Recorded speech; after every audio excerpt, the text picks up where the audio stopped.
எண்ணெய் ஊற்றிக்கிடுவோம். ஏண்டா அதுலேயே வந்து கொஞ்சம் கொழுப்பு இருந்துச்சுன்னா அதுலேயே எண்ணெய் உருகி ஊற்றிடுவோம். அதனால் எண்ணெயை ரொம்ப கம்மியாக ஊற்றி மட்டன் மட்டும் செய்ய ரொம்ப எண்ணெய் ஊற்றினோம்னா அதில் இருக்க அந்த கொழுப்பு இருந்துச்சுன்னு வைங்க, அது உருகி அது எண்ணெய் ஆகிடும். அது நெஞ்சை கரைச்சிக்கிட்டு இருக்கோம், சிலவங்களுக்கு சேராது. ஆமாம், கொஞ்சம்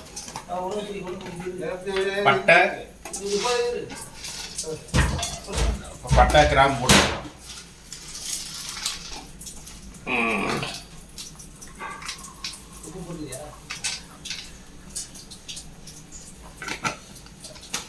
போட்டமா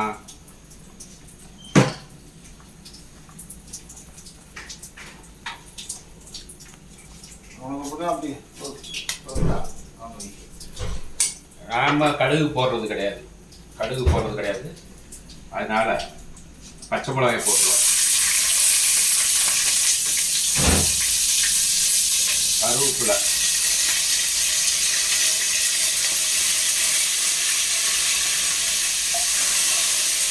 வெங்காயம்,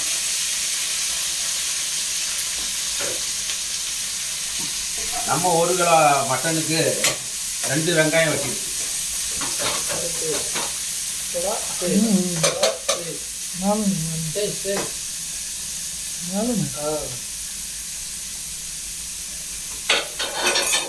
ஒரு 3 தக்காளி வெட்டியிருக்கு. 3 தக்காளி, 2 வெங்காயம், பச்சை மிளகா, கருவேப்பிலை, பட்டை கிராம்பு இது போட்டுக்கிற வேண்டியது.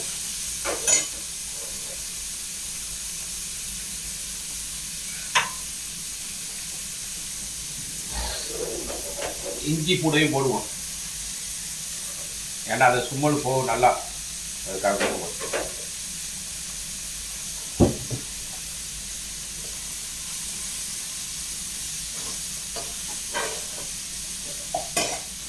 அந்த வெங்காயம் வதங்குறதுக்கு அளவு உப்பு, ஏற்கனவே கறியில் கொஞ்சம் உப்பு போட்டிருக்கனால இதில் வந்து உப்பு போட்டு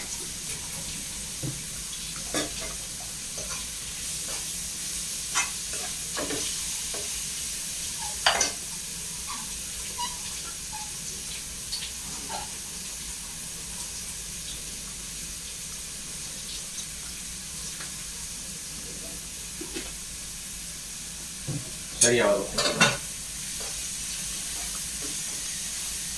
இது வதங்கிட்டு இருக்கு. ஒரு சூப் ஒன்று அப்படி அதுலேயே எடுத்து நம்ம குடிச்சுக்கிடணும். அப்படியே நல்லா உடம்பு நல்லா ஃபிட்டாக இருக்கும்.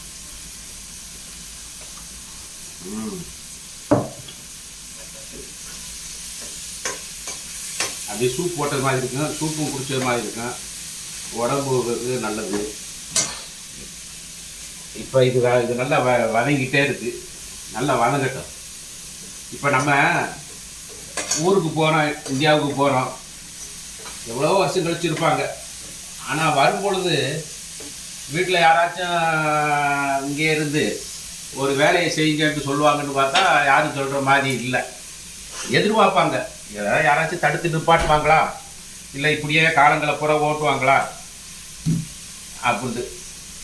ஆனால் யாரும் சொல்ல மாட்டாங்க. நம்ம ஊருக்கு போன மாதிரிக்கு எப்போ திருப்பி போகிறீங்கன்னு தான் கேட்பாங்க. அன்றைக்கி ஒரே நாளில் எப்போ ஊருக்கு போகிறீங்கன்னு கேட்பாங்க. கூட இருங்கன்னு யாரும் சொல்கிறதுக்கு வந்து வாயிலிருந்து வராது.